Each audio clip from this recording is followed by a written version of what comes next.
Okay, so today what we're going to do is we're going to do something which is not usually done in, let's say, da'wah circles, which is we're going to discuss the matter of Sunni and Shia.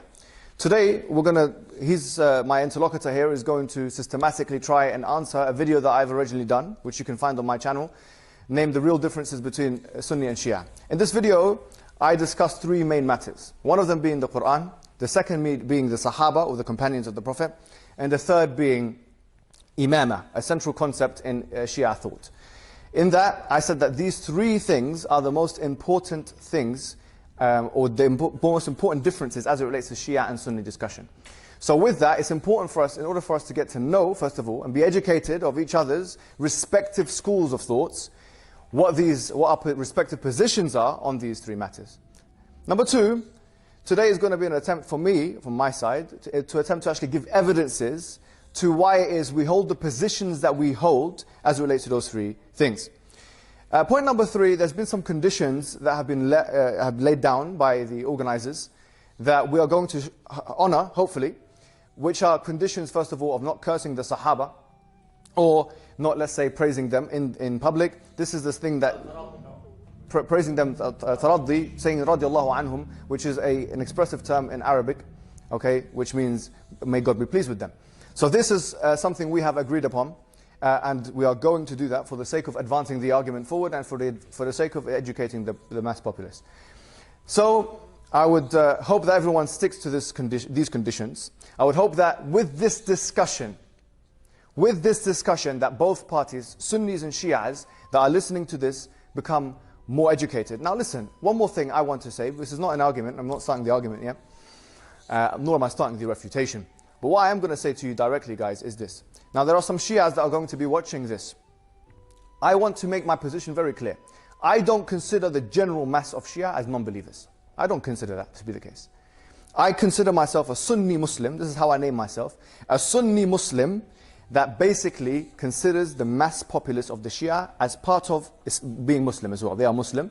So if a Shi'i woman, or a Shi'i man, or a child, or an old person, wants my help, they have all the rights. If I see a Shi'i person, I will say Assalamu alaikum.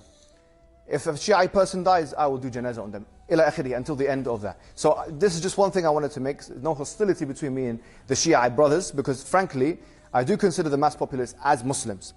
So this is a very important point.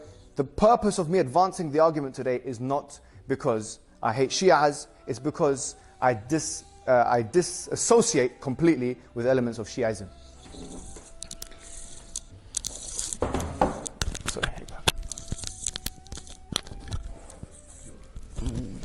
Does it matter where I plug it, or do I hold it, or just I put it here? That's fine. Okay then. Okay, Bismillah ar-Rahman ar-Rahim. Thank you for all the brothers for coming here today. Now, the purpose of this discussion was, of course, in reply to the video that Brother Muhammad Hijab made, where he highlighted the differences between the Shia and the Sunni. He mentioned in the video that the three biggest differences revolve around Quran, Sahaba and Imamah. Now first on that point, of course, I'm not making an argument, but I would say that I disagree on that, because I would say from the very beginning, Tawheed, I would say we differ on that.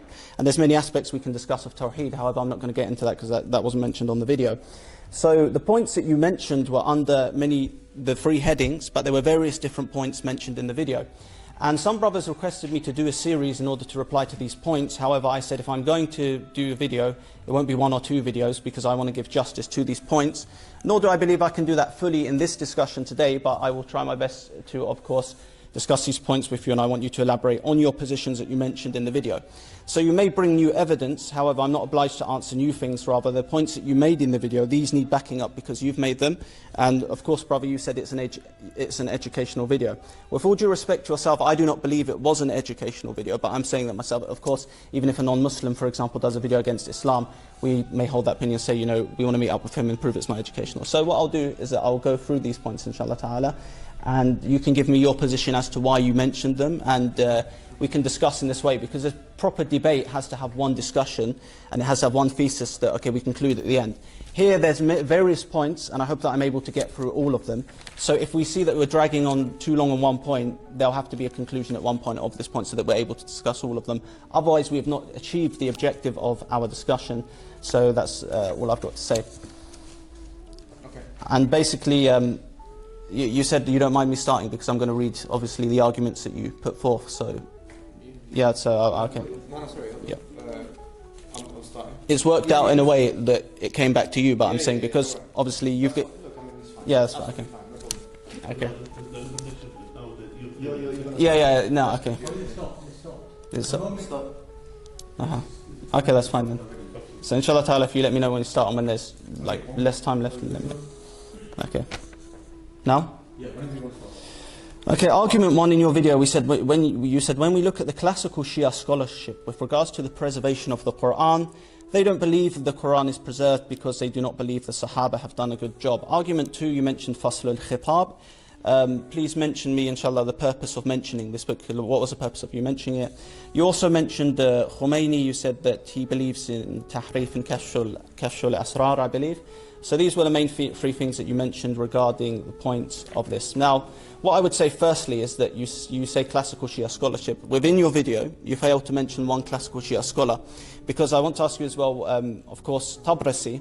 We have three different Tabrasis, of course. The one that you mentioned, he died in which year? The year of 1902. So we wouldn't consider him as a classical scholar, nor even someone like Allamatul Majlisi would be considered as a classical scholar. So this is one point that I mentioned on that. Of course, the second point you said, okay, Fasl al-Khitab, I would just want you to say, okay, why have you mentioned that book? And of course, with Khomeini's book, now some Shia brothers, they may follow Shirazi, Sistani, whatever, Khomeini. I'm not into, disputes between these scholars, I don't care about that.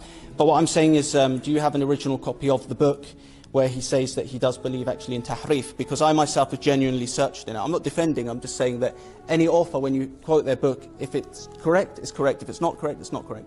So regarding Khomeini, have you found the actual quote? Because the one that was translated in Arabic, and the original language is Farsi, of course, and I know that obviously you don't read Farsi or Arab, this was translated by a Jordanian or Palestinian, I believe, who was not of our school. So we could say in some ways it's a biased translation. And when you actually ask the Iranians, they don't rely on that translation. They say it's been tampered with and it's not original. So if you can show me, inshallah ta'ala, where you got that from, and yeah, I can conclude on that. Do you want to continue? No, I ask a question, I can continue after that. Can I have the mic back? Of course. Yes. Yeah. The mic, sorry. Oh, sorry. I forget about that. No, that's okay, my friend. Okay. So it seems to me that his main issue with what I said was that I failed to mention some of the classical scholars in my video. So really he wasn't denying, and this is an important point, he wasn't denying the fact that some scholars in Shi'i quarters believe in tahrif of the Quran, meaning that the Quran is not intact and not preserved. He didn't deny that because he doesn't, I hopefully believe, he doesn't believe in taqiyya as much as, let's say, other Shi'as do, and this is why I came to speak to him. That's point number one, which is very well noted. I think if anyone's watching this debate, you have to really read between the lines. Point number two, in terms of the classical scholarship, I'll make it very clear now. In terms of Al-Amili here, I've got some of his quotes. Al-Amili is one of the most classical scholars in Shi'ism, in all of Shi'ism. And listen to what he says. He says, Al-Amili, he says, أقول هذه الأحاديث وأمثلها. He's talking about some of the ahadith that he read. دل على أن النص على الأئمة عليهم السلام وكذا التصريح بأسمائهم وقد تواترت الأخبار بأن القرآن نقص منه كثير وسقط منه آيات. Here is this person, Al-Amili, which is like a Shafi'i for the Sunnis. He is saying that the Quran has from it ayat which are being plucked out, taken out. سقط منها آيات نقص منها كثير. This is what he is saying. But if this is not something which is convincing to you, then maybe, since you did mention Al-Majlisi, then Al-Majlisi's tashih of the hadith which is mentioned in Al-Kafi by Kulaini, which says that there are the Quran came down as 17,000 ayat. The hadith says that the Quran that came down in 17,000 ayat, and that all that's remained of it is about 3,000, and there's differences of riwayat.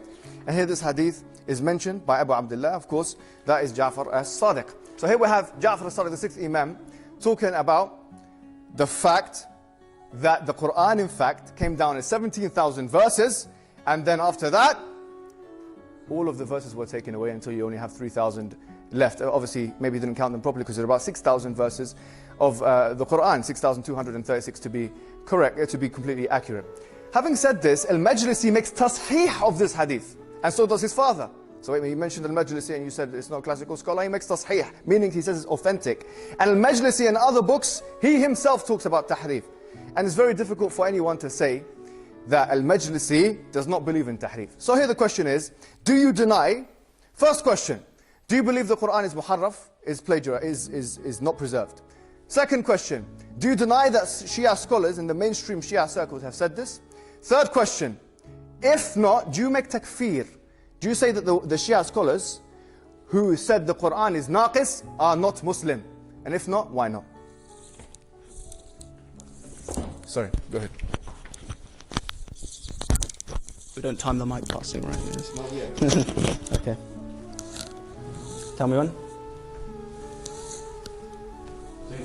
Okay. Yeah, now. Okay, of course, the first point, you didn't answer me on it regarding why you mentioned Tabrasi, and can you admit that you were wrong in mentioning him as a classical scholar? You should have brought that in your video. I'm actually good because you did correct yourself. You said in the video, oh, 18,000 ayat.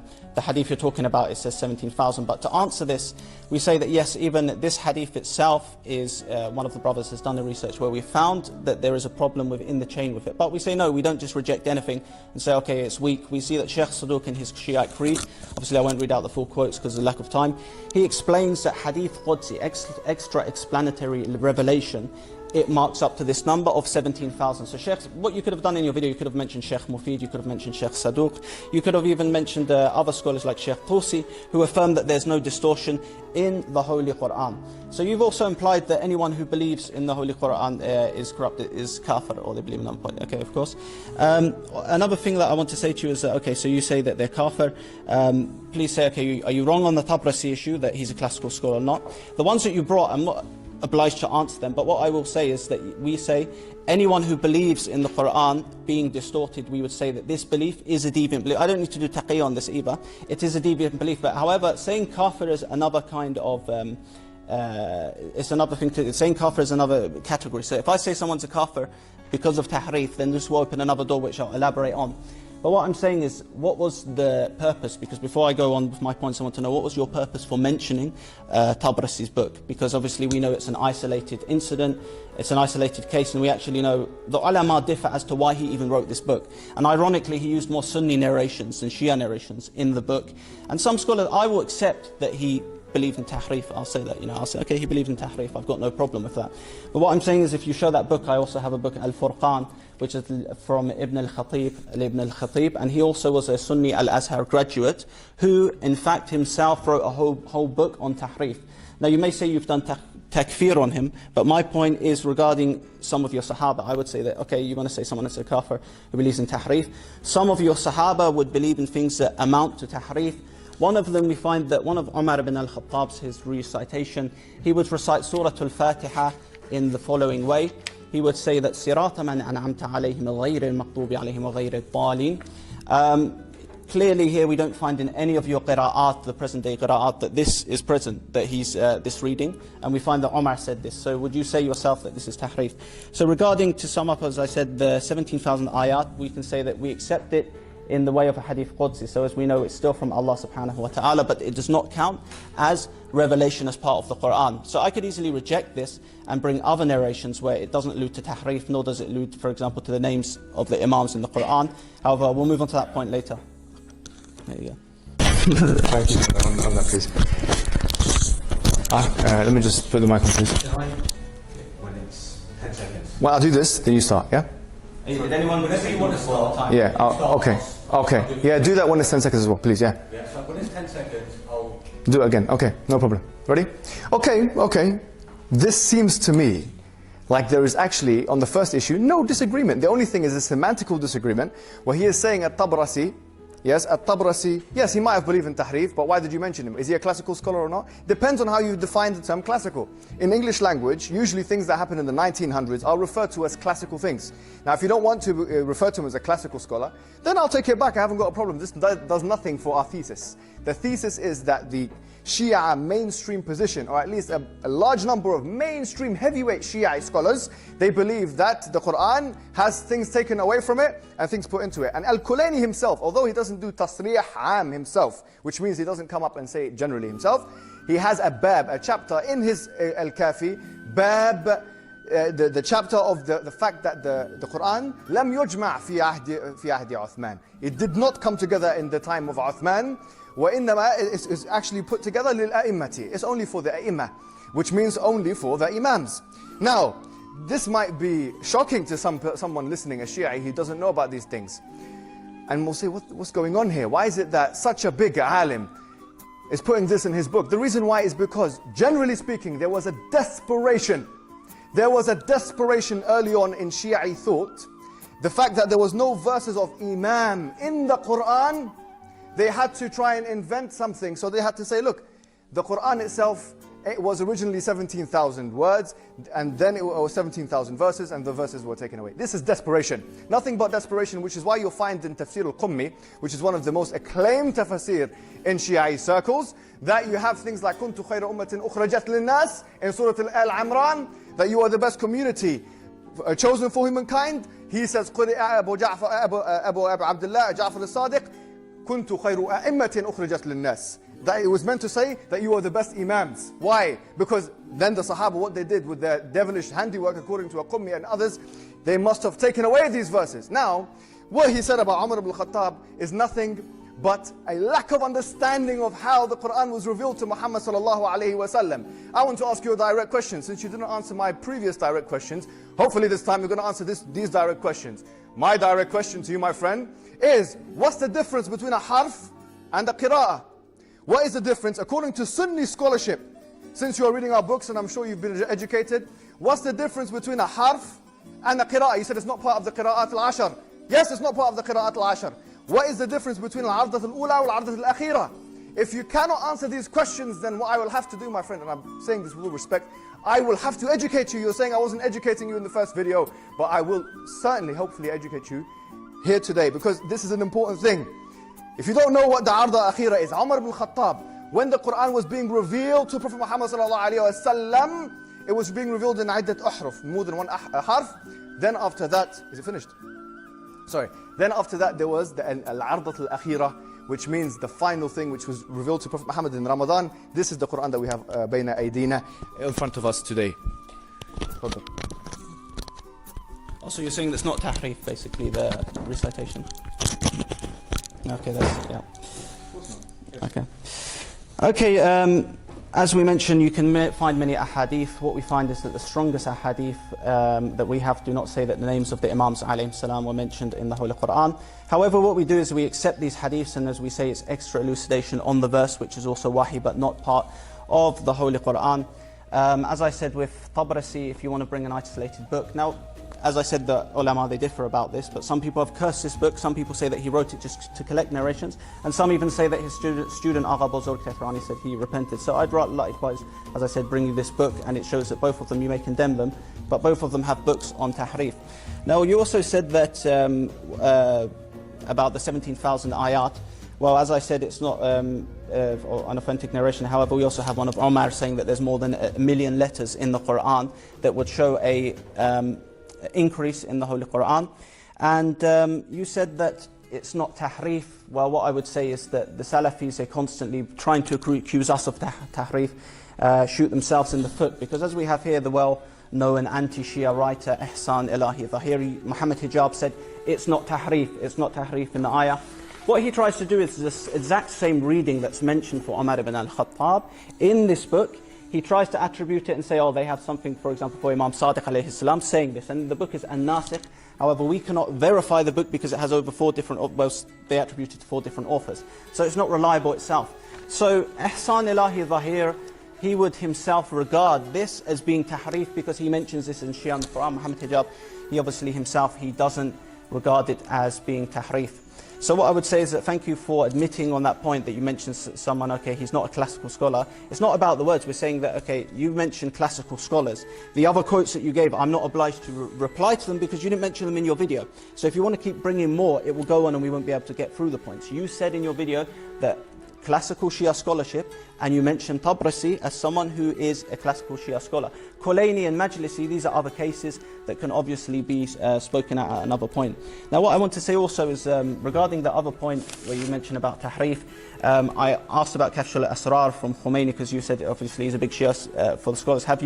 Did you bring the book with you? Did you bring the original quote from his book? Because I would obviously like to know that. Because as we find in one of his books, Adab al-Salah, that he confirms that the Quran is without change, and he actually says that he doesn't believe in tahrif. So if we want to negate this, we have to prove that the other was a quote said by him where he says, I believe that the Quran has been changed. And I'm saying it's not hujjah upon me anyway, but in his book he clearly shows that he doesn't believe in tahrif. And you can see the page number after now. I won't waste time opening it up. So please, if you could... No, I don't believe in tahrif. But what I say is that you asked me about the ahraf question. I'm trying to remember your points as well. I don't think I'm avoiding them.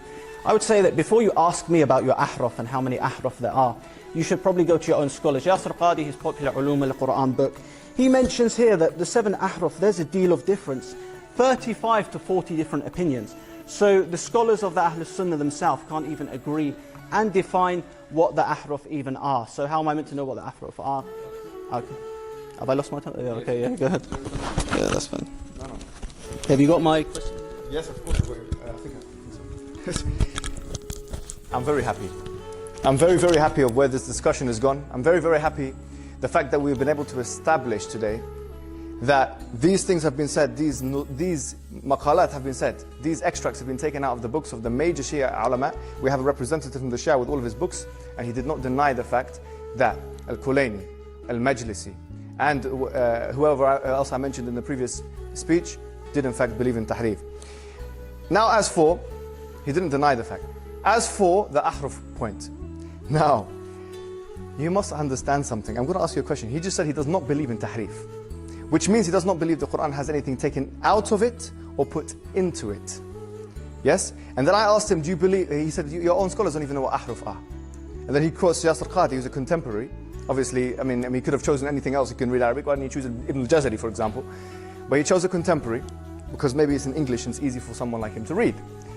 But having said this, I want to put something very straightforward to him. Now, if you go to a masjid, which is in London, with Moroccans, they're going to read with which qira'ah? Warsh al-Nafi'. Warsh al-Nafi', they say Malik Yawm al-Din.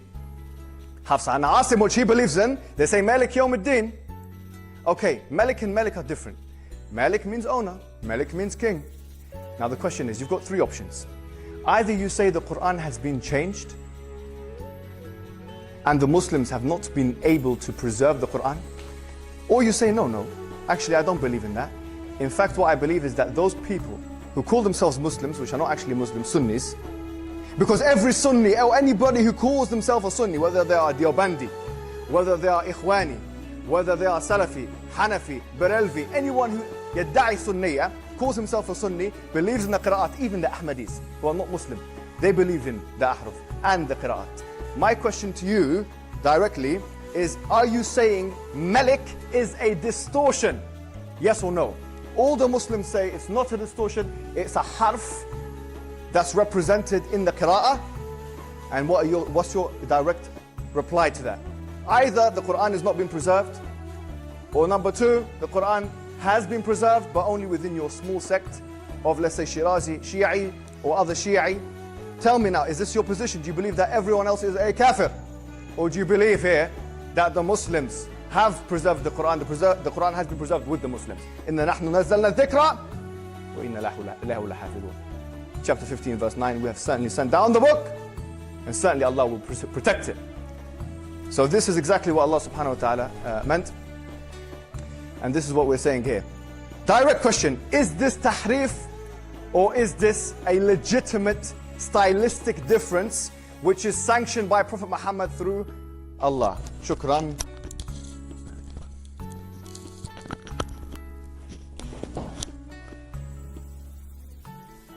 Okay. What's happening? It's okay, don't worry about it. Go ahead. Okay. Whenever you want to start, Okay. Now, As I said, you haven't answered my question. I want to know about the Kashf al-Asrar and the Khomeini. I'm not discussing qira'at, that's a different discussion and that's something to go into. Yeah, there are differences between the Shia scholars pertaining to the qira'at. Some of them, for example, may say that, okay, they don't accept Warsh, some of them do, and these things. Actually, no, I wasn't quoting just from Yasir Qadi. However, he quotes from his different scholars within his book. It's not from his opinion. So he's bringing different, like Ibn Qutaybah, Ibn Sa'dan, and other scholars in here, like Tabari and others, where he quotes the opinions regarding the Ahraf and what they say about the Ahraf. So me, myself, I'm not just merely quoting Yasir Qadi. I'm saying you're asking me about the Ahraf myself, and what I'm saying is that your scholars cannot agree on the Ahraf. But you confirm to me that, okay, Uthman burned your Quran and he burnt your Ahraf. So what Uthman did is that he took all of these Ahraf. Apparently, Yasir Qadi mentions here, according to one of your scholars, it was due to some divine inspiration that Uthman did, so he decided to burn the Quran. So the problematic issue about this is one of your Salafi authors has admitted this is tahrif, and he shows that this, but he doesn't know that it's from Umar, he thinks it's from one of our Imams. So he admits that's tahrif in there, but what I'm saying is this does not exist in the present qira'at. And many people, they confuse the qira'at with the ahraf. I'm saying this was one of the ahraf and it's not preserved today. And it's different from the Quran that we have today. Because what you will say, when you debate with a lot of non-Muslims, you will say that we accept the Quran is one, it's never been changed. But what I'm saying is that I'm not saying I believe in tahrif. I'm saying myself that if I was to go according to your narrative, I could never believe that the Quran has been preserved according to what your Sahaba said. Because Tabarasi, for example, he might have believed like 2/3 of the Quran is lost, but you in fact have 6/7 of your Quran lost and you don't have them. So we don't know what was mentioned in there. So it's obviously, if you want to say we believe in tahrif or some of our scholars, what I'm saying is you didn't mention these sources in your video. If you had mentioned them, I would have discussed them. But please obviously ask, tell me about the Khomeini quote. Did you actually check it yourself, or was it something like that was a Google search? And your ahraf, as I said, your scholars themselves dispute over it, and they give very big different definitions. One of them, that it was in the different lahajat, that it was in the different accents. Some of them say, no, the Sahaba could change the Quran themselves, they could change some of the readings. You know, it's just a slight change, but of course, it's not a divine change, it's the Sahaba who changed it themselves. And of course, we find other Sahaba who recited like the Quran later on, after the burning, after the Uthmanic Mus'haf. We find that Abdullah bin Mas'ud, Al-A'mash Tabi'i, he recited Tabbat yada abi lahabi wa qad tab. So qad was still added in here, and this is after Uthman burned all of this Quran. Yet, you know, we don't know what we've lost in the Quran. If we accept this, I'm not saying I'm accepting it, I'm saying it's my opinion, but I'm saying if I go to according to what's in your books, I could not accept that the Quran was in fact preserved because Uthman burnt it, and then later on you've got your Sahaba who are confused. Reciting well.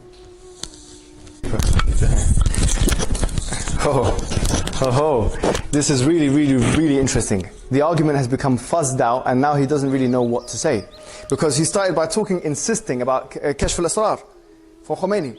Why is Khomeini such a big deal for you? You're a Shirazi, you believe in Sadiq al-Shirazi. The marja for you is not Khomeini, so let's stop pretend you're actually helping him, or anyway, like this. He's not your marja, you don't have anything to do with him. We've mentioned other bigger scholars than in Khomeini. Al-Amili, I've mentioned Al-Amili, why don't you deal with Al-Amili? Al-Kulaini, who is like Al-Bukhari for us. Why are we talking to me about Khomeini? Khalas, if you don't like Khomeini, what I said about Khomeini, I retract it, no problem. That's not an issue. Not to say here that what he didn't say in his book, Kashf al-Asrar, wasn't what I read. I said I read clearly in the Arabic. You're saying no, it was translated incorrectly. I haven't done that level of bahth. But I don't need to, because I've got bigger people like Al-Amili saying the same things. Now, interesting, he's talking about we don't know what the ahruf are. But that wasn't my question. I asked what's the difference between the ahruf and the qira'at. I didn't say tell me what a harf is. What's the difference between those two things? And he was not able to answer me, so now I'm going to have to tell him. The ahruf are representative of the stylistic differences within the qira'at. So now we have a mechanism to explain why there is Malik and Malik. You have no mechanism to explain why is Malik and Malik. Now I'm asking you, is Malik tahrif? Yes or no? Is Malik, King of the Day of Judgment, Warsh al-Nafi', is this tahrif or not? And if you say yes, then the book of Allah has been not preserved. Point number 2, Asim. Asim, who according to us is the sahib of the qira'ah that we both believe. He is the person who is in the chain of the qira'ah that we both accept, let's say, which is Hafs and Asim. I dare you today. Challenge. Okay, what's the challenge? What's going on here? No. The challenge is going to be as follows, my friend. You're going to bring your books, because you got your books I didn't get. I just got some notes, because you gave me 2 days notice for this. But no problem. I challenge you to tell me one Rijal book. One Rijal book from the Shi'is that tell me who Asim is. Who is Asim?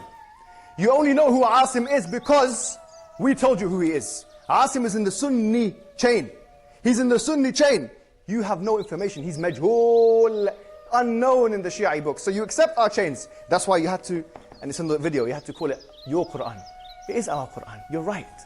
Yes, of course it's our Quran because it's our chain. Give me a chain, a Shi'i chain. Give me a Shi'i chain and give me the Rijal, the Hadith that talk about Asim in your books, not our books. Don't go into Alam al-Nubulat. Go into your Rijal Kishi and go into your books and tell me what Al-Mufid said. He says it's majhul. I can tell you that from now. Faddal. This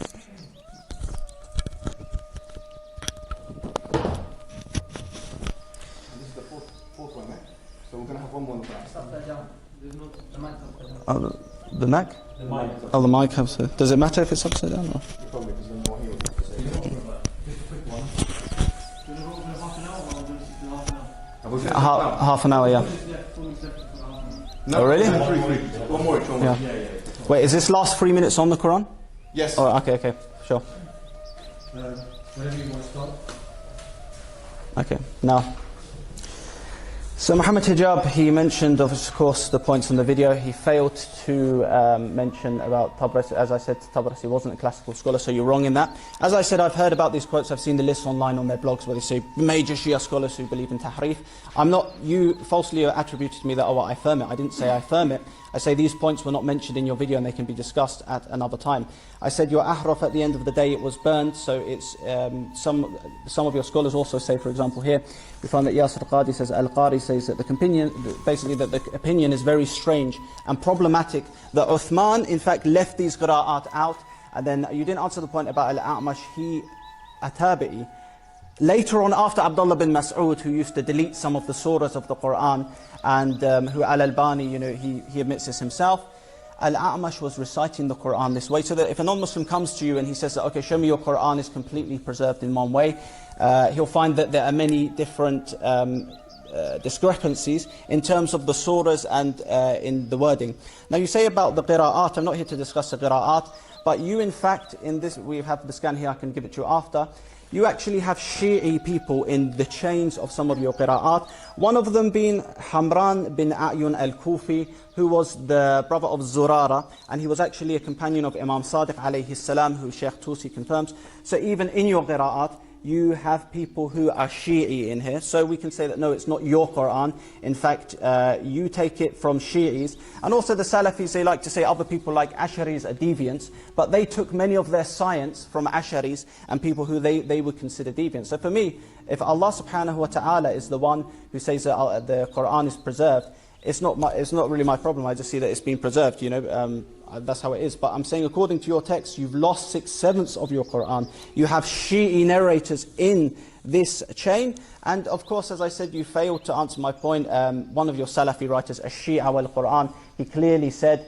that this reading was tahrif, so you didn't answer that, of course. And you said that you read it in Arabic. I've already said that's not reliable. I said bring me the original one of Khomeini.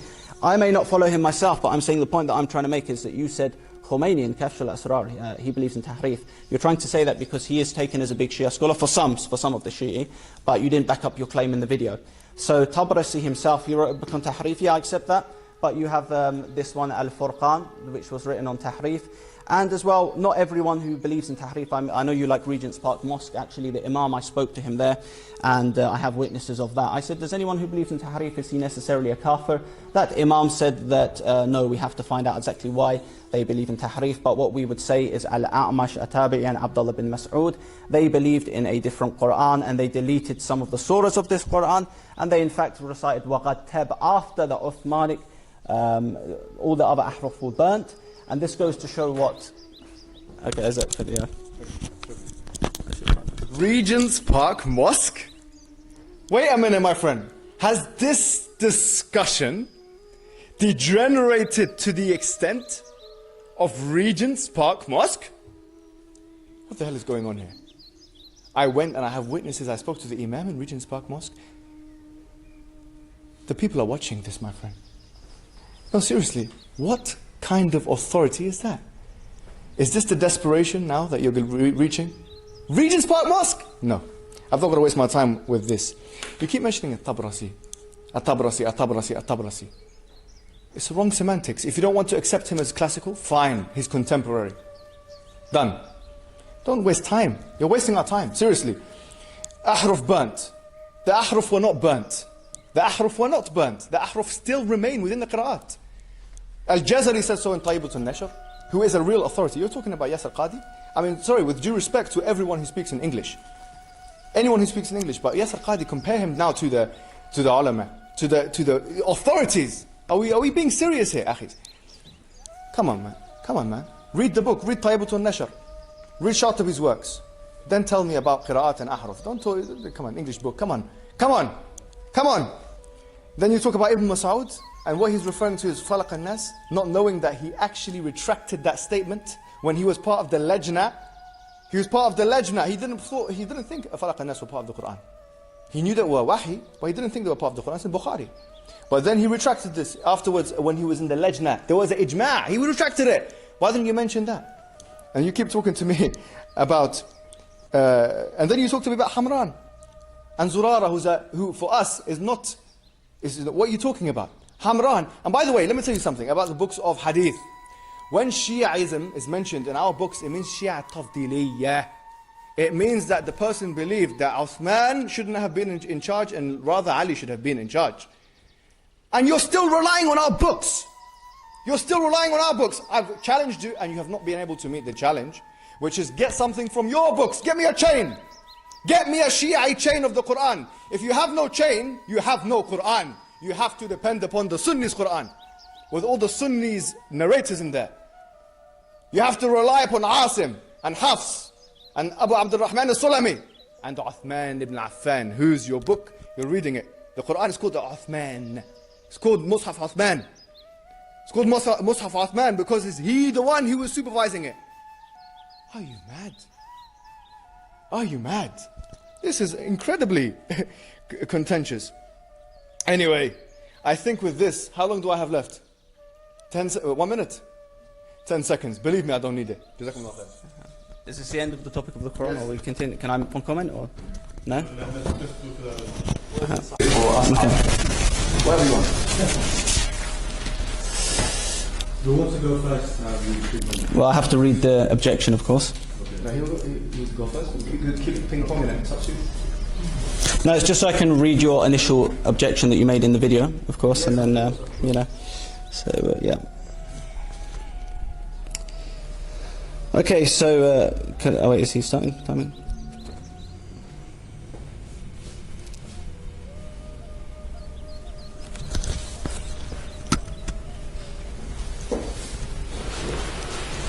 إذا كنت في فيتامين دي. Wait, who's Back. are we adjusting the table? Is anyone timing? Yes, let's go. Okay. You said argument, well, it wasn't really an argument, you gave a definition. You said a Sahabi is someone who, per Ahl Sunnah, he met the Prophet, was a believer and died upon Islam, and they're seen as the transmitters of the revelation. Well, first off, this definition is not the only one from it. It's one of them, Man Laqiya an-Nabi. Your definition for us, it doesn't filter out the hypocrites, of course.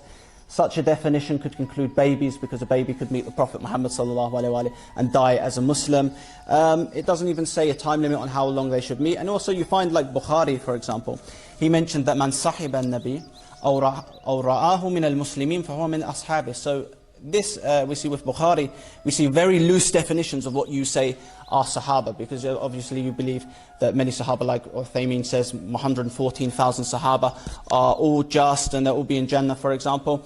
This definition basically means anyone who met the Prophet, man sahib al-Nabi, maybe he met the Prophet for one moment, or he saw the Prophet and he was just a Muslim, he is a Sahabi according to this definition. So you mentioned one definition, but you didn't mention the more problematic ones. Now, what argument 5 you mentioned is Al-Kafi, the second most authoritative book for the Shiite, says that all the Sahaba were apostates, except for Abu Dhar, Miqdad, Salman al-Farsi. And these are the 3 Sahaba who are not apostates according to the Shia tradition. So how do you explain the concept of the Raji'un? Please answer me on that. That's all I've got to say. No, mate. I keep forgetting. Sorry. I don't know what you meant by the last question, to be honest. I didn't even, to be honest. Okay, I said, you said according to the Shia, because you said... Raja'un. Yeah. You said... Yeah, Raja'un. What they are? Tell me who they are. Okay. I'm saying, you said on your video, these are the 3 Sahaba who are not apostates according to the Shia tradition. So you said, by the way, brothers, I don't want to violate the rules. So No, I'm okay. You go ahead. Okay, just to make the question clear, if I don't understand you, if I can No, answer please, please.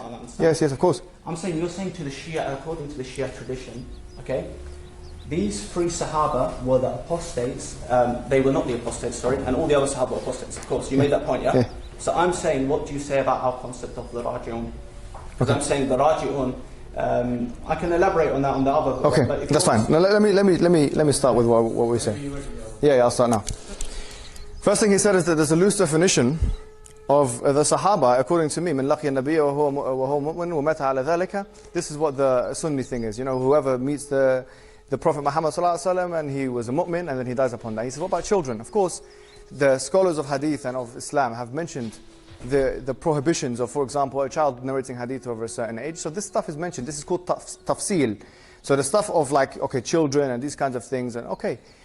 And the definition, as he's mentioned, does not describe the hypocrites, because, I mean, the thing is, of course, that will be an exception. And how do we know that? Ibn Hisham, Sahib al-Sirah, in chapter 1, in volume 1, page 467 and 470 to 474, has mentioned a whole list of the hypocrites, and based on sarih evidences. Why? Because here we have qaida amma, which means we have a general principle based on the Quranic verses, which I'm going to tell you now, which I've mentioned in the video, which you have no response to, my friend. I'm going to come to that. Yes, of course you should.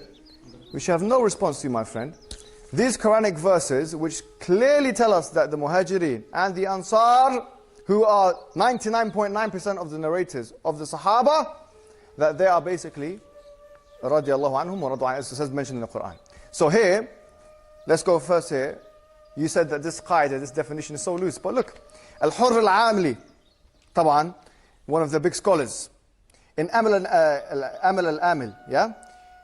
In volume 1, page number 83. What does it say? He says, anyone who is companion with Ja'far as-Sadiq, we have no reason to deny him. Wait a minute. Say that again? Okay, no problem. No problem. What I'm saying here, my friend, is that the definition that you have just criticized is your definition of udul wa adala. Who is adil? Yeah? Who is just? According to one of your main scholars, the same definition you reject is accepted by them. Now, of course, how long we've got left? 1 minute. Oh, of course, there's verses in the Quran, chapter 9, verse 100.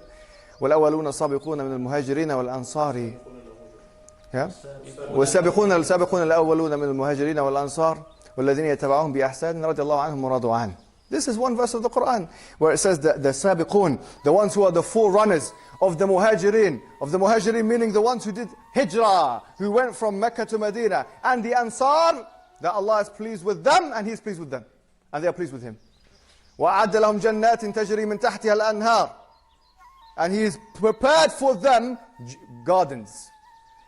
Are you rejecting this? Where it says in chapter number... Yes, another verse of the Quran which we'll come to, inshallah. Fadl. Okay, take the mic. Yeah, let me know when I've got like a minute, or I'll time it, inshallah. Okay, now. So we just saw that you mentioned some points. We said that this includes anyone. The Imams themselves, we see that they were the ones who used to recommend us, for example, and give us the qualities of who to check and as to who is a trustworthy companion. And they would mention some of them by names. Now the fact that you, Muhammad Hijab, in your video, you say it's educational, but you don't even know of our concept of the Raji'un, that's quite problematic, and that is quite concerning for me. Because you said in your video that according to the Shia tradition, the three who did not become kafir was Abu Dhar, Salman and Miqdad. Now to mention, what do we say about this hadith? We say that this type of irtidad was pertaining to the Ghadir pledge. We don't say that all Sahaba became kuffar except these three. So please learn that concept. If you want to keep insisting on that, because I want to know, okay, were you right or wrong on that point, answer that. We take, for example, Sahabi like Jabir ibn Abdullah al-Ansari, who, of course, we praise, and he was around the time, he was a very old companion, he was around the time of Imam Baqir alayhi salam, and we also have Abu Tufail. So what we would say is that you mentioned in the video that three Sahaba who are not apostates according to the Shia tradition. You said the Shia tradition, you were wrong on this point, and you don't know that we actually say that there actually were many Sahaba who did come back. But what we say that yes, after the Prophet Muhammad sallallahu alaihi wasallam, we say that there was a period of shaken Sahaba, and we say Zubayr, you know Zubayr for example, he was with Imam Ali alayhi salam in the earliest Shia book of Kitab Sulaym in the beginning. So this hadith is not taken literal in a way that, oh, we believe all of them are kuffar, and one has to have a holistic reading of all the hadith together to see that we praise other companions. Otherwise, why would we praise Jabir ibn Abdullah and say, oh, he's not he's not a kafir or something? We accept him also. So this goes to show that what you mentioned in the video, and I'm coming to the verses by the way, لَقَدْ رَضِيَ اللَّهُ عَنِ الْمُؤْمِنِينَ, the ones you mentioned. This goes to show that your statement in the video, you're saying it's an educational video. Now I want you to take it back because you were not aware of the concept we have of the Raji'un and those Sahaba who came back. We can say maybe in the hundreds, we don't say all of them, but I'm saying that, okay, you mentioned one of the verses, but I'll get onto the verses after that. But I'm saying that what we are saying is problematic is we're saying that, okay, we have different, how much time have I got? 1 minute. We're saying we have different categories of Sahaba. The problem with the Salafis is that they try to say that we don't hold any regard for them. If you go to Al-Khisal, you see that there's 12,000 people that Imam Sadiq alayhi salam, Sahih Hadith as well, that he says were pious Sahaba and they did not have any love for the dunya. We also have this Sahih Hadith 12,000. We also have here in Sahifat al-Sajjadiyah, Imam Zain al-Abidin alayhi salam, he in fact praises the Sahaba and he says those who did well in companionship and left those their homes. So these ones that you're mentioning before, we don't negate that. We're saying people such as some of your companions, Abu Bakr and Umar, we're saying, are they from the mu'mineen? Are they really mu'mins themselves? So, as I said, that we respect those Sahaba, and these Sahaba are above our heads, and nor do we say that, according to the Shia tradition, what you mentioned in your video, it's an educational video, 3 Sahaba are only Muslims and the rest are kuffar according to Shia tradition. Please answer that. Shukran. Can I have the mic? Can I have the mic, man? Can I have the mic? Let's just get to I know you don't want me to. I know you don't. Where's Abdul Rahim? Where's Abdul Rahim? Where's he gone? Abdul Rahim. Yeah, just stand there. Okay, let's start now. Yes. طبعا, the first thing he mentioned about the Raji'un, he clarified to me what he meant. He meant the people that didn't do, they basically were shaken and to death and things like that. That's fine. You are here to educate me on Shia matters. What would you think we are here to be to arrogate upon you in terms of your own matters that you've had all these books? Of course you know more about me than Shiaism. Of course you do. That's why we brought you here, my friend. So of course, where you see that something is not educational, it's your job to try and say, okay, well this is what it means, this and that. I'm sure you don't know many concepts from a Sunni perspective. So yeah, we can educate each other, that's not a problem. Point number 2, Jabir al-Ansari and others. Okay, I accept that you accept that there are some Sahaba, other than the ones that were mentioned in the hadith of the 3, that are basically Muslim. But here's the point. Listen to this. Listen to this. You have a hadith which conflict each other. Wait a minute, what did I say? I'll tell you what I said. You'll find in a book called Al-Khisal, written by Al-Qummi, compiled by Al-Qummi. Compiled by Al-Qummi. As-Saduq. Why are we not allowed to call him Qummi? He is Qummi. Oh, wait. No. Because I'll point out later. This is going to be my time, yeah? Okay. No, go ahead, I don't want to interfere. Sorry, As-Saduq is a Qummi. Yeah, so, okay, you educated me something to do with Shia matters, and I'll educate you sometimes with Shia matters as well. Here Al-Qummi, in his book Al-Khisal, he mentions a hadith which is narrated by Abi Abdullah, who is Ja'far al-Sadiq, who says that the Sahaba of the Prophet Muhammad sallallahu alayhi wa sallam were 12,000. 12,000 means 12,000. I know you love the number 12. We'll come to that. 12,000. 8,000 بالمدينة واثنين 2000 بمكة and 2,000 in Mecca, وَأَلْفَيْنِ مِنَ الطُّلَقَاءِ, and 2,000 from the ones who are the tulaqa. So this is 12,000 mentioned. Now, you just said there's hundreds of Sahaba, not according to your books, this is a Sahih Hadith. Narrated, if you look at the books of Rijal, you won't find any chink in the chain. And by the way, when you talked about the hadith about Al-Majlisi before, the 17,000 ayat, you didn't mention why it's weak, you just said it's weak. That's not good enough. We're in an academic discussion, you tell me why it's weak. Anyways, the same thing here. If you want to say this is hadith is weak, tell me why. Who's weak in the chain? Tell me who's weak. Anyways, you'll find that Al-Najashi, all of the Rijal, according to Al-Najashi, are strong. So the hadith is strong. Now, what is more shocking than this, ladies and gentlemen, is that Ja'far as-Sadiq, yes, he was asked one time about what happened with the Prophet's friends, Ashab al-Nabi. كَذَبُوا أَمْ صَدَقُوا. He said, بَلْ صَدَقُوا. Wait a minute, what does that mean? He said, did they lie or were they telling the truth? The friends of the Prophet. He says, they certainly told the truth. He said, well, I saw so many ikhtilaf between them, so much difference of opinion between them. In your own books, it's saying, bal sadaqu.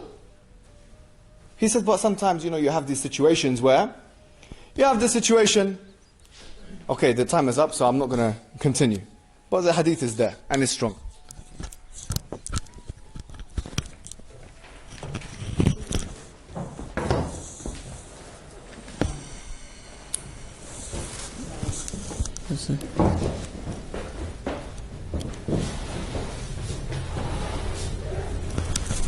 Okay, can I start?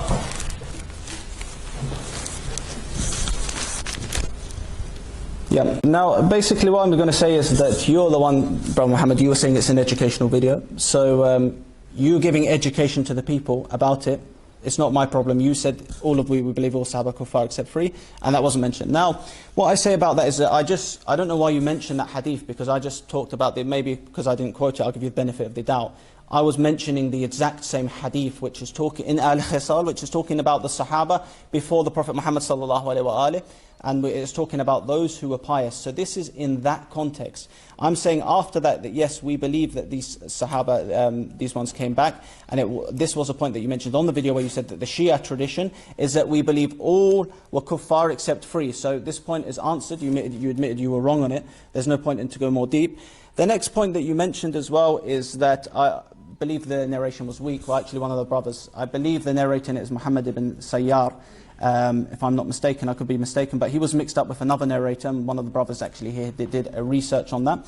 But you mentioned the verses, so you said that, well, these verses come later, so I'm going to do it in order because it has to be systematic. The next argument I say, so to sum up that point, I say the Shia do not believe that all the Sahaba were kuffar except 3, and that was the wrong information you gave in your video. Argument 6, you said Imam Ali alayhi salam didn't say to 3 successors, I believe you're kuffar, and this isn't in our books, and it isn't in their books. You said Imam Ali alayhi salam, he said, according to our books, you said he never called Abu Bakr and Umar kuffar. You said that in your video. So what I've done here for you is that, this is by one sheikh called Sheikh Daniel Pizer, although he wrote it before he was a sheikh. I've marked the hadiths, and I've got hadiths here where Imam Ali alayhi salam explicitly showed that he believes that Abu Bakr and Umar are disbelievers.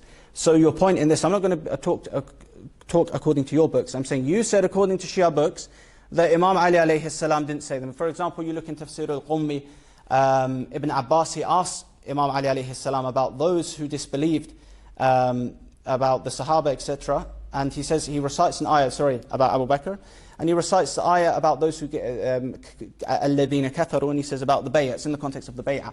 So he recites this ayah as an example to show that those who gave bay'ah to Abu Bakr, they have disbelieved themselves.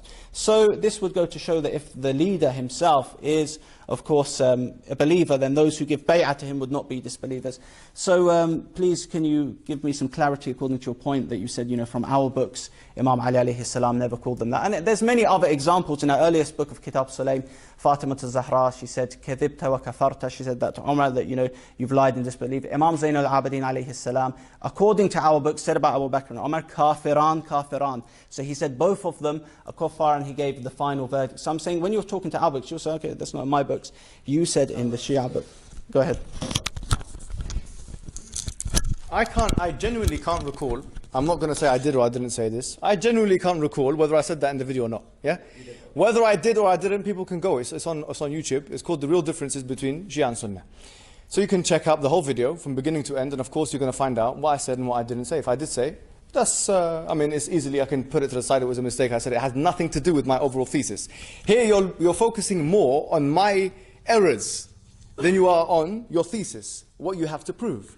That's point number one. Point number two here, man, this is really interesting. First you talk about the hadith that you mentioned as being not accepted, that I mentioned, sorry, the three, so it's not accepted. You said you don't accept, there's only three. Which hadith? The hadith, illa thalath, yeah?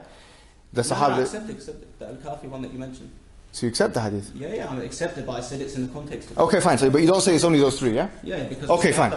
So you don't say it's only those three. Now, I've quoted you ayats from the Quran. I've started with Surah At-Tawbah, chapter 9, verse 100, but we can look at chapter number 48 of the Quran as you wanted me to. Verse number 18, where it says, لَقَدْ رَضِيَ اللَّهُ عَنِ الْمُؤْمِنِينَ إِذْ يُبَيِّعُونَكَ تَحْتَ الشَّجَرَةِ وَعَلِمَ مَا فِي قُلُوبِهِمْ فَأَنزَلَ السَّكِينَةَ عَلَيْهِمْ وَأَثَابَهُمْ فَتْحًا قَرِيبًا. That we are certainly pleased with the ones who the mu'mineen, the believers who gave you bay'ah under the tree. And we knew what was in their hearts. We knew what was in their hearts. So we brought down the tranquility to them, and we gave them a fath qareeb, a conquest. Who is it that did the fath? It was all the people you do takfir of. Now, let's be straightforward and straight to the point. You have ayat in the Quran. You have your own scholarly hadiths that are being authenticated by your hadiths that are saying that there's 12,000 Sahaba, not a few hundreds as you tried to say. You have your own hadiths from your own books that say that Ja'far as-Sadiq has said that the Sahaba who did ikhtilaf with the Nabi, with each other, that they are sadaqu, bal sadaqu. What have you got to say about that? You have said nothing about that. You have said nothing. You said in our books, your books are not a hujjah for me and the Muslims and the Sunnis.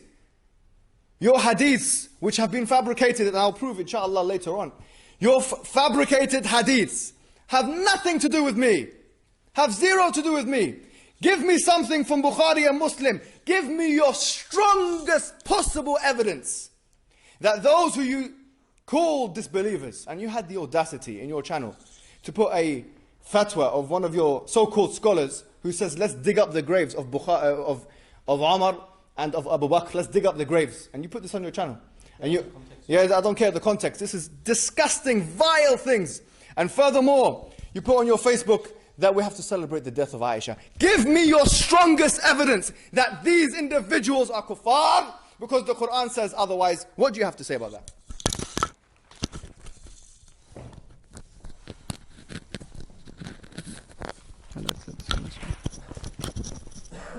Okay, time.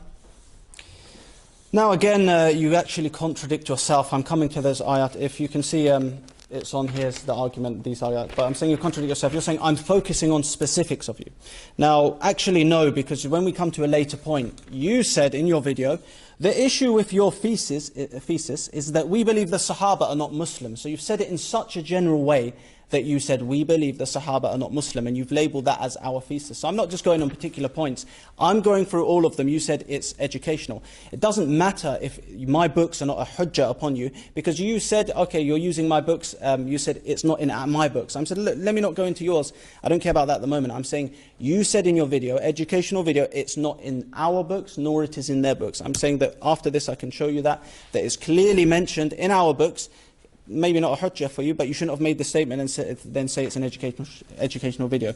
So another point that I wanted to mention is that yes, you don't take my books as a hujjah, just as I read your books to realize why I don't follow your sect. And you say my hadiths are fabricated. Well, your hadiths, many of them are narrated by someone such as Abdullah bin Umar, who said Bay'at Yazid was wajib. Many of them are in fact narrated by Aisha, according to your own hadiths, who can be proven as someone who lied to the Prophet Muhammad sallallahu alaihi wasallam. So if she has no shame in lying to the Prophet, then of course I can't trust many of your hadiths that come from her, which the kuffar in fact use. How much time have I got left? 2 minutes, okay. So what I'll do is, before I get to the ayat that you mentioned, we're going to discuss those. I want to mention it, I have to do it systematically because I don't want to contradict my words. Okay, so we'll get to them inshallah ta'ala. So of course we show again that Muhammad Hijab on this video, he was wrong about that. He's said educational video. In our books it clear, he says it doesn't say the kuffar, it does. Many hadith. Argument 7, Imam Ali alayhi salam, he had 2 sons named Abu Bakr and Omar. Now you just mentioned it, you didn't say, okay, according to what?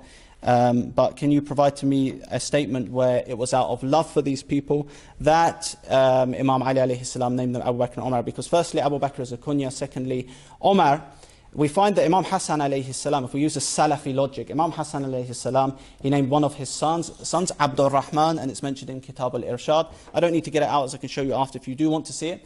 So unless I've got an explicit statement saying that Imam Ali alayhi salam, for his love for these individuals, named them, I can't believe that. Or even Uthman, there's a clear hadith in our books where Imam Ali alayhi salam says, I did not name him after Uthman, the chief of the kuffar. So you have to show me, you said, if you want to use that as a point, you didn't mention whose book's from. Show me clearly where Imam Ali alayhi salam, out of his love for these individuals, named them that. Otherwise I say Imam Hassan alayhi salam named his son Abdul Rahman out of love for the killer of his father, whose name was Abdul Rahman bin Muljim.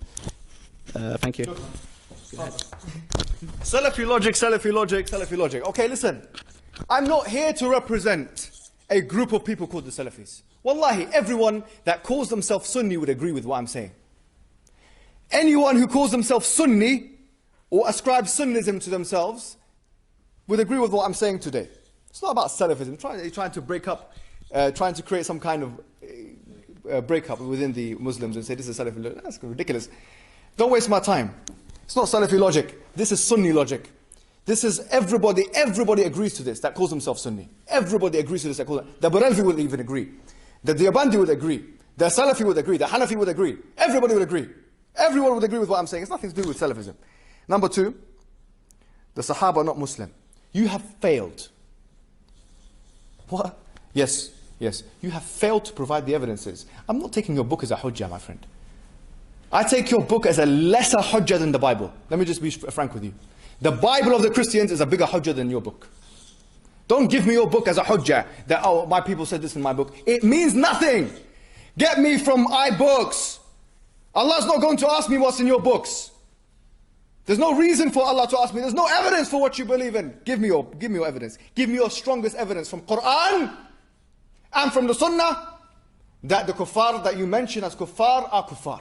Let's not waste time. You said, you said Sahaba and you made it general. Fine, okay, no problem. You know what I mean. The Sahaba which we differ about, who we call Sahaba. That's what I'm talking about. Bring the evidences that they are kuffar, not fusaq, not that they are evildoers. And we know that some of them drank alcohol. We know that some Sahaba did these things, and some of them lied. We are not coming from a position where we're saying they're infallibles. We are saying they are udul. They are people of trustworthiness. We are saying innocent until proven guilty. Innocent until proven guilty. Give me your evidences, my friend. Aisha lied. You can't just spring upon something like that. Who cares? Even if she did lie. What does that show? That she's a fasiqah? That she's a liar? That she's a kafirah? You have not proved your thesis. You have not been able to prove your thesis. And once again, you say, oh, they only named their sons Abu Bakr and Umar. Well, give me something to show they did it of love. Okay, I'm going to call my son tomorrow Tony Blair and, I don't know, George Bush. But I don't need to do it from love. Does it sound normal to you? Does it sound normal for somebody? And by the way, Asim, who you also criticized, had a kunya of Abu Bakr. So everyone that you rely upon, really, has a kunya of Abu Bakr. Everyone's calling someone Abu Bakr. So here, it's not my main thesis. I'm not saying this shows that, no.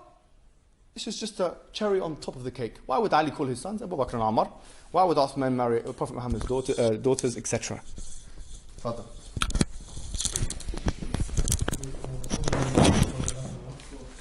There's 4 minutes left for the half an hour. Okay, I'm going to have to get on the next points then, yeah, if I don't. We'll have 3 minutes each.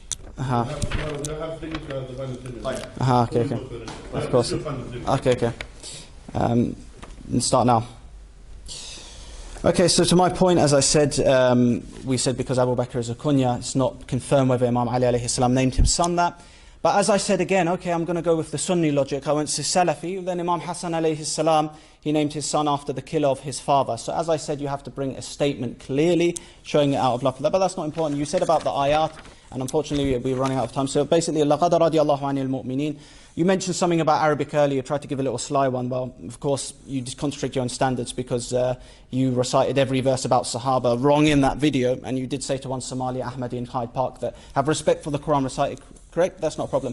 The verse says, لَقَدْ رَضِيَ اللَّهُ عَنِ الْمُؤْمِنِينَ. First it says mu'minin, nor does it prove that 114,000 Sahaba, according to Uthaymin Mustalahat al-Hadith, that all of them are just. Rather, you go to, for example, Tafsir al-Jalalain, it mentions 114,000 Sahaba. Sorry, 1,400 Sahaba. It does not prove that all of them are just. And you said, oh, thank you, you admitted that actually. Uthaymin, he mentions that in the Sharh of Ibn Taymiyyah's book, where he says that, yes, some of the Sahaba, they did zina, they drank. So, I myself, how am I meant to trust some of these people? How do I know, he wasn't a bit drunk or tipsy when he was narrating a hadith? This is, well, you say about under the tree. Well, a tabi'i came to one of the Sahabis who was under the tree, and he says to him that you do not know what we have done after his death. So it shows clear doubt, because he says, oh, you were one of the ones under the tree. You were under the tree. So, mashallah. And he says that you do not know what we have done after you. And we also find in Bukhari as well, many of these things where the Sahaba, it shows that many of them will be taken away from the lake, on the lake found hadith, and it shows that many of them would innovate after the Prophet Muhammad sallallahu alaihi wasallam. But as I said, you were discussing the Shia position. I don't care whether you take my books as hujjah or not. I'm saying that you were saying that this is a Shia position. I'm saying if you want to get the Shia position, you have to give it from my books, which you failed to do. So this does not prove. And Muhammadur Rasulullah walladhina ma'ahu ashidda'u 'ala al-kuffar. This, okay, Shadid, we find that many of the Sahaba, Abu Bakr and Umar, Uthman, from the Battle of Badr, okay, they were forgiven. After that Khandaq, they ran away. After that, on the next battle as well, they also ran away as well. And this shows that the pledge of bay'ah for under the tree, tahta shajara, was the absence of running away, which they did in all of these battles, which shows that the bay'ah can be broken from another verse pertaining to this verse, which shows that the bay'ah can be broken. So you've not proven that all of your Sahaba, according to your scholars, 114,000 just, you never even proved that from this verse, because you said it's clear. You said first, we don't believe the Sahaba are Muslim. That's a problem with your thesis. You said, but the Quran makes it clear. Where does it make it clear here that all Sahaba are believers? And don't bring more verses. You mentioned these two. You say Shadid against the Kuffar. Omar, according to authentic hadiths, he threatened Fatima to Zahra, so I would say Salamullahi alayha. So he was Shadid against her, and not necessarily against the Kuffar, especially when you're running from battles. And other Sahaba witnessed him running away and climbing up the mountain. Tafaddal. Shukran. طبعا. Abu Bakr as a kunya. So, okay. Did you want a quick interval before the last part? No, I'm gonna. No, excuse me. Let me do the 3 minutes. Then we'll go on. Now, this is. He said, okay, well, we haven't. What do you call it? Found anything to show that he did it out of love. He called Abu Bakr out of love, and he didn't do the same thing with Umar. Okay, I've just made that point. You don't need to call your sons, both of your sons, two names that are literally the two names of your major opponents. Does that make any sense in anyone's head and mind? You say, no, it has to be done out of love. Well, okay. I think really there was a message that Ali ibn Abi Talib wanted to send to people like yourself that you're still not getting. Number two, you were saying that, to be honest with you, you made like a 2-minute conversation, had 2-minute conversation about something which really is neither here nor there. At the end, the last minute is where you really got to the thick of it. Where you talked about, Umar ibn Khattab ran away. Okay, let's assume. For the sake of argument, no problem, you ran away. Okay. Sometimes in battle, you run away. I'm not saying that is the case. We completely disregard that. I'm not going to tell you why. It's a peripheral point. Here, let's say he ran away. Does that make him kafir? Is that your best shot? Someone runs away from something, it makes them kafir? Okay. Then you start saying, I recited wrong. Okay, no problem. I recited wrong. I told you here, this is called an ad hominem attack. From a logical perspective, where you attack the interlocutor rather than the idea. I can recite wrong all the time. I recite wrong. I was just in the car with some people, and I was reciting, and I recited wrong. It happens all the time. It even happened, according to us, to the Prophet Muhammad sallallahu alaihi wasallam. It's nothing to do. It's neither here nor there. What does that prove? That Sunnism is wrong? Okay. Now, since you're saying that you can recite right, I challenge you. I challenge you to pick up the Quran and recite the first page of Surah Al-Baqarah. I promise you, I believe, based on some of the videos I watched, I'll pick out at least 10 mistakes. And that's my challenge. I'll pick out at least 10 mistakes. Because why? Because if you really wanted an ijazah, because this is really what he's asking for. He wants an ijazah. He wants an ijazah for the Quran. He knows that the Sunnis hold the ijazahs. So if you wanted to, you can recite the first surah of Baqarah and recite it to me with good hifz and the proper way. And inshallah, if you do a good job, we can give you ijazah for that one. Because I know Asim is for us and he's a Sunni. And believe me, I believe that's a challenge, actually. And then furthermore, you talked about the Umar being a coward and these things. Tayyib, if that's what you believe. So I just want to get this one point, really. Are you saying that because of your following Ahlul Bayt, that you personally, since you want to do an ad hominem, let's just do it for the fun of it, that you personally have internalized the courageousness of being physically able to fight? Because if you do say that, I will make another challenge to you, my friend. But just to say, first of all, my question to you is very straightforward. Are you saying this, or are you not saying this? Let's continue. Okay,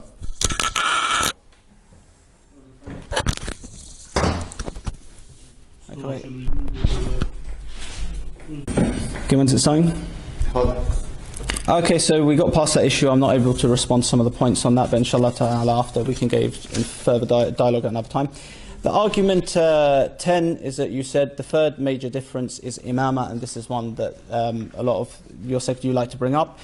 And you say that the imams are infallible. Of course, yeah, we believe infallible, but not in the robotic sense of that they're forced to do that, but rather that they have a special ability, of course, to realize what sins are. Just like Brother Muhammad here, he has the power, astaghfirullah, to do zina. He can do that, but he will never do that because he knows that, of course, there are things of it. So, you know, the bad consequences of it. So, yeah, and then you say have all knowledge and control of atoms. So what I would want to say is, let's not say control of, you didn't mention any scholars in there, say who have control of atoms, but let's say control in general. Let's say Allah gives them some type of control. What's the problem with that? So if you could answer that question, write that down, please. And of course, in terms of knowledge, you said all knowledge as well, and you actually brought up some ayat at the end. I think I should answer them systematically, inshallah ta'ala, I'll get to that. So what I'll say is that no, what do you base on having all knowledge of, and how do you define that, them having all knowledge?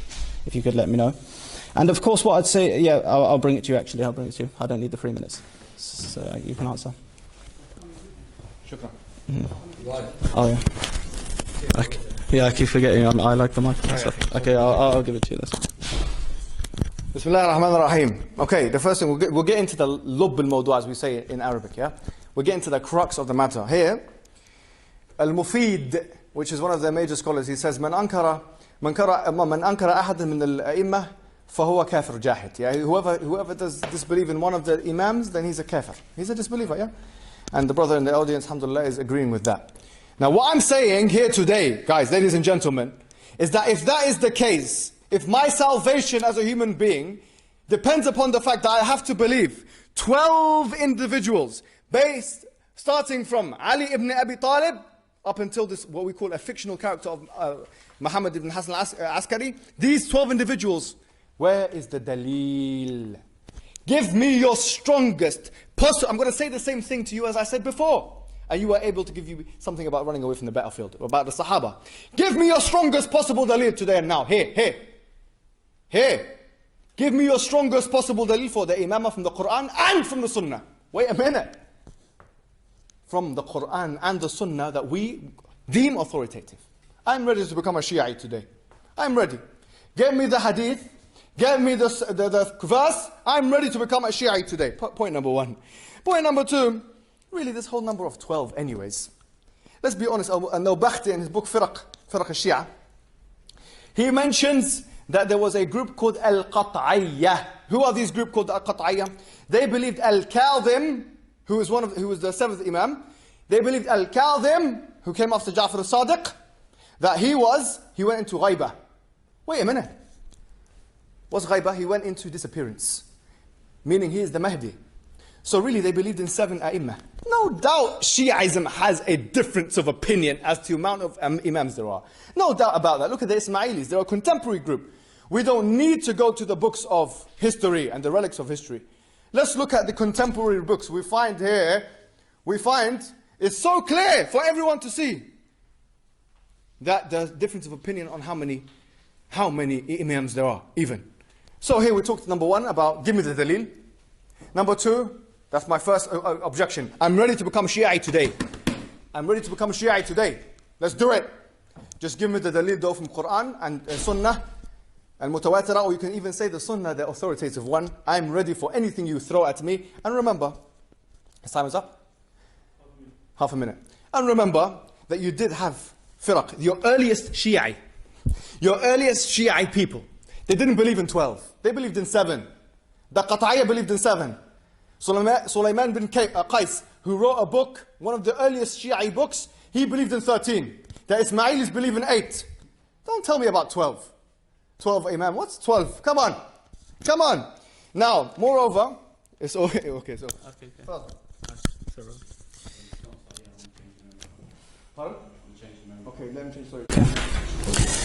Okay, so of course you didn't answer me on that regarding the problem about control, because you see a problem with it, and I think it's, according to Muhammad Hijab's subjective opinion. But what we say is that I'm not saying that I myself, okay, control of atoms. I'm saying anything bi'idhnillah, we say that, okay, no problem. If it's bi'idhnillah and Allah allows it, that's fine. I mean, for example, in your own hadiths, you say that the Dajjal, and I've got the references, that he can kill people and give life to them back. So if I was used to use, okay, let's say, I wouldn't want to say Salafi or say Sunni way of thinking, I would say the Dajjal is Allah. Because if you go to the anti-Shia websites, you will say, oh, they have a particular control bi'idhnillah, just like Isa alayhi salam in the Quran, he can create bi'idhnillah. They'll say, oh, this is kufr and shirk, brothers, this is kufr and shirk. But when we look in your hadiths, we find in, I believe, Sahih Muslim, Bukhari, I'll show you after, the Dajjal, in fact, himself can kill someone and bring him back to life. So with that reason, I say the Dajjal is Allah. We find again your Sahaba. Okay, for the Imams to have control bi'idhnillah, kufr and shirk, but the Sahaba here, such as Sa'ad ibn Abi Waqqas, he can walk across water. He can do some type of David Blaine and magic trick and walk across water. Others can revive dead donkeys. So what we say is, when it comes to you saying, oh, they control the atoms, I said, what's your point? Is it, okay, if it's bi'idhnillah, you'll say and argue to me that, no, this is bi'idhnillah, this is karamat. I will say that, yes, we say the same thing about the Imams, if we say they have any particular ability. And regarding your initial thing about imama, you said the Quran, you didn't say bring hadith, you were saying where it is in the Quran in any way, and you tried to say that, okay, if it's not in the Quran in any way, yeah, like you try to use it in a bad sense. But your own scholars say, for example, Abdul Aziz al-Dahlawi in At-Tuhfa al-Ithna Ashariyah, he says clearly that بمنزلة آية قرآنية, that mutawatir, if it's qati' as-sudur from the Prophet, confirmed from the Prophet, it has the same status as an ayah of the Quran. Al-Albani here, the hadith is proof and laws in itself. He clearly shows that khabar al-wahid should be taken in aqeedah. And if I ask you the sifat of Allah subhanahu wa ta'ala, that they're all literal, where do you prove that from the Quran? I asked you about the barzakh, the two angels interrogating, you can't prove that from the Quran at all. So I was saying that I do, of course, believe imamah to be from the Quran. But if I were to not even prove it from the Quran, and just mutawatir narrations, or even from khabar al-wahid, there would be no problem at all, because your own scholars accept that, and that's your standards. But of course, I'll go to the next. How long have I got?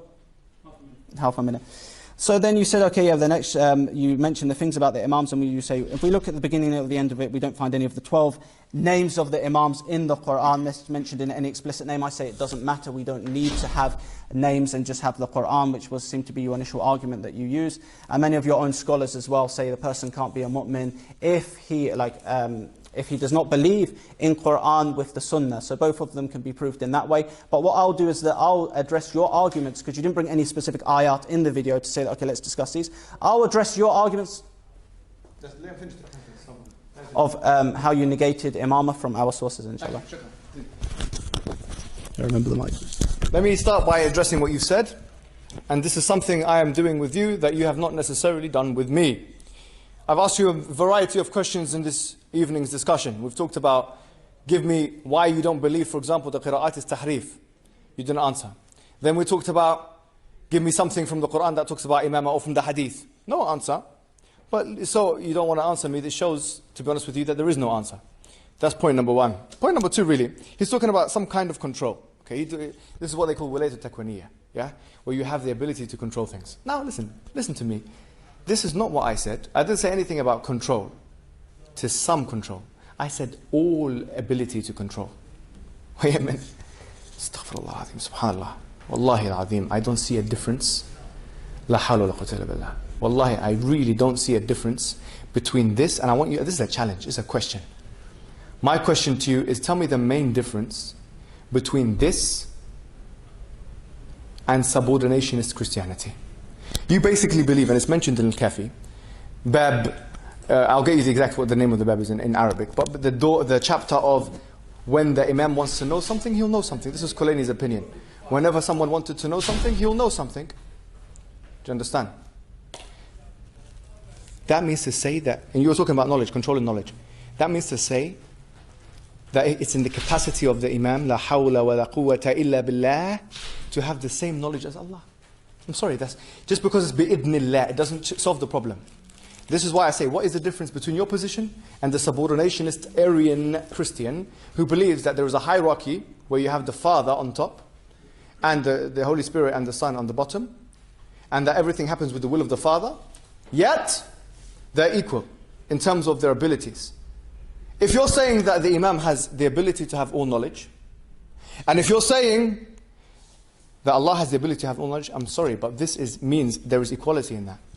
You have not, I've given you the reference, it's in Kulayni's book, it's actually a chapter heading.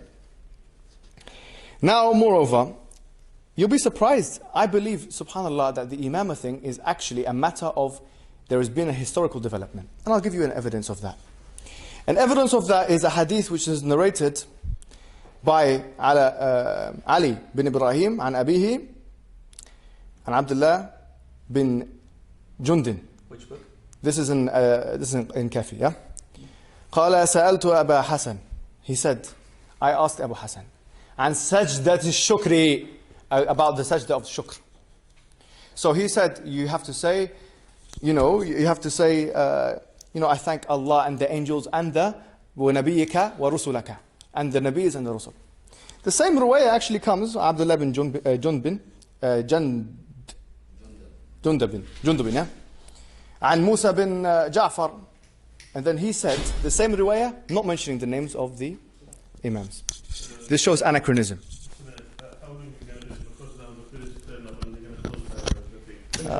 Okay, can I finish my points?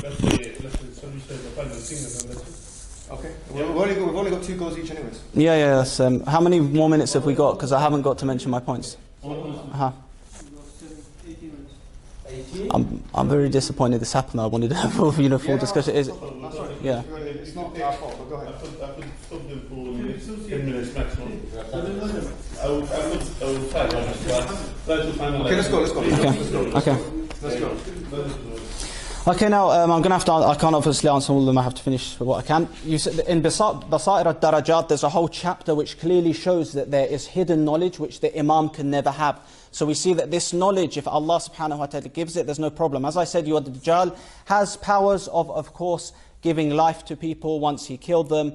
And we said that, no, I'm talking about particular control. Your Sahaba can walk across the water, revive dead donkeys. And even in this book as well, in the Sharh of Ibn Taymiyyah's book by Uthaymeen, it says that the miracles for Musa, some of the miracles when the sea departed, greater miracles happened on this one. So some of the greater miracles happened on the Sahaba where they had particular control of creation. You said the Kitab Sulaim thing in your point before. That's a slip of the pen, 13 Imams. In fact, in the same book you'll find where it mentions 12 Imams. So what our scholars say is that yes, it could have been a slip of the pen about that, but it doesn't mention. And Ahmad al-Hassan cultists, they try to use this to say that there's another Imam after that.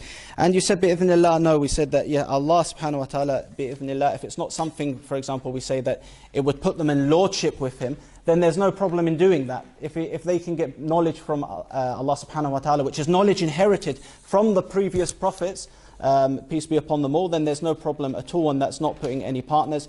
And you also tried to negate the concept of imamah in your video by mentioning Kitab al-Ghayba by Tulsi.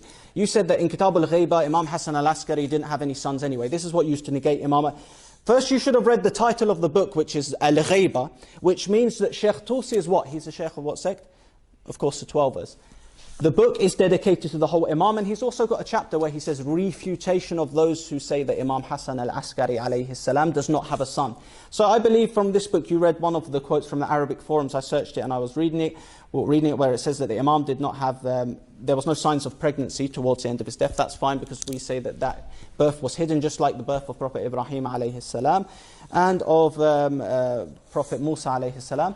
And then we have Kitab Firq al-Shia. You said that Abdullah bin Sabah. There's actually a whole chapter in here which says that actually the first sect was Abu Dhar, Miqdad, Salman. They were the first sect of the Shia. So the one that you mentioned about Abdullah bin Sabah, and you said that, this is one of the theories, that was talking about some people who heard stories about that. And in our books, Abdullah bin Sabah is completely condemned. So what you did for these two books is that you tried to negate our concept of imamah by saying, first Imam Hassan al-Askari alayhi salam, he doesn't have a son. The whole book is dedicated to him. And then Imam, you said that it was started by a Jew. We said, is it finished? The time? Are we finished? I have to do it. Just let me do one more and then we can finish on it. Okay. Let me do 2.5 because if you're saying... Okay. Is that your last speaking? You're finishing off? Okay, go ahead. Can I have it? Yeah, go ahead. طيب, let's finish off by saying, because unfortunately some disturbances have happened around us, but a lot of people have come around. Now let me tell you something. Let me tell you something right here and right now.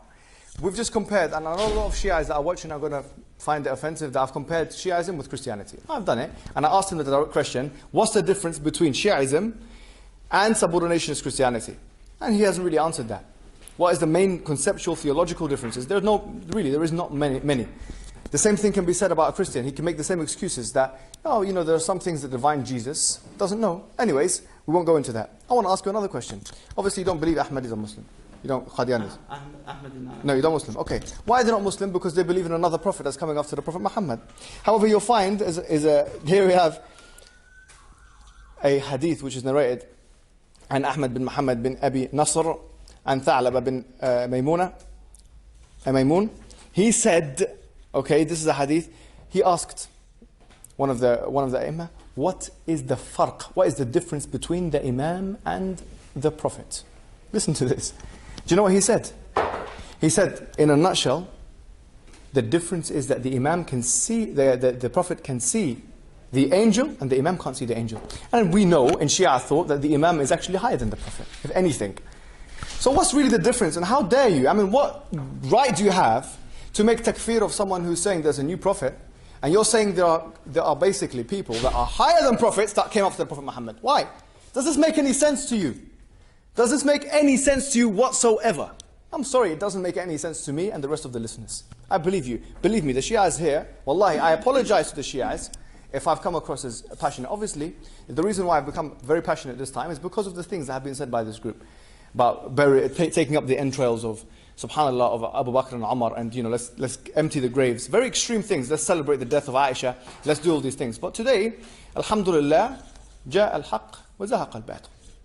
The truth has come and the falsehood has perished. Wallahi, if a true Shia, there's two things I want to announce. If a true Shia has any kind of question, please visit 12ashia.net, who's our partners. Alhamdulillah, they've done a great job in helping us. They are the best English resource. They are the best English resource about refutations of Shia. Visit them.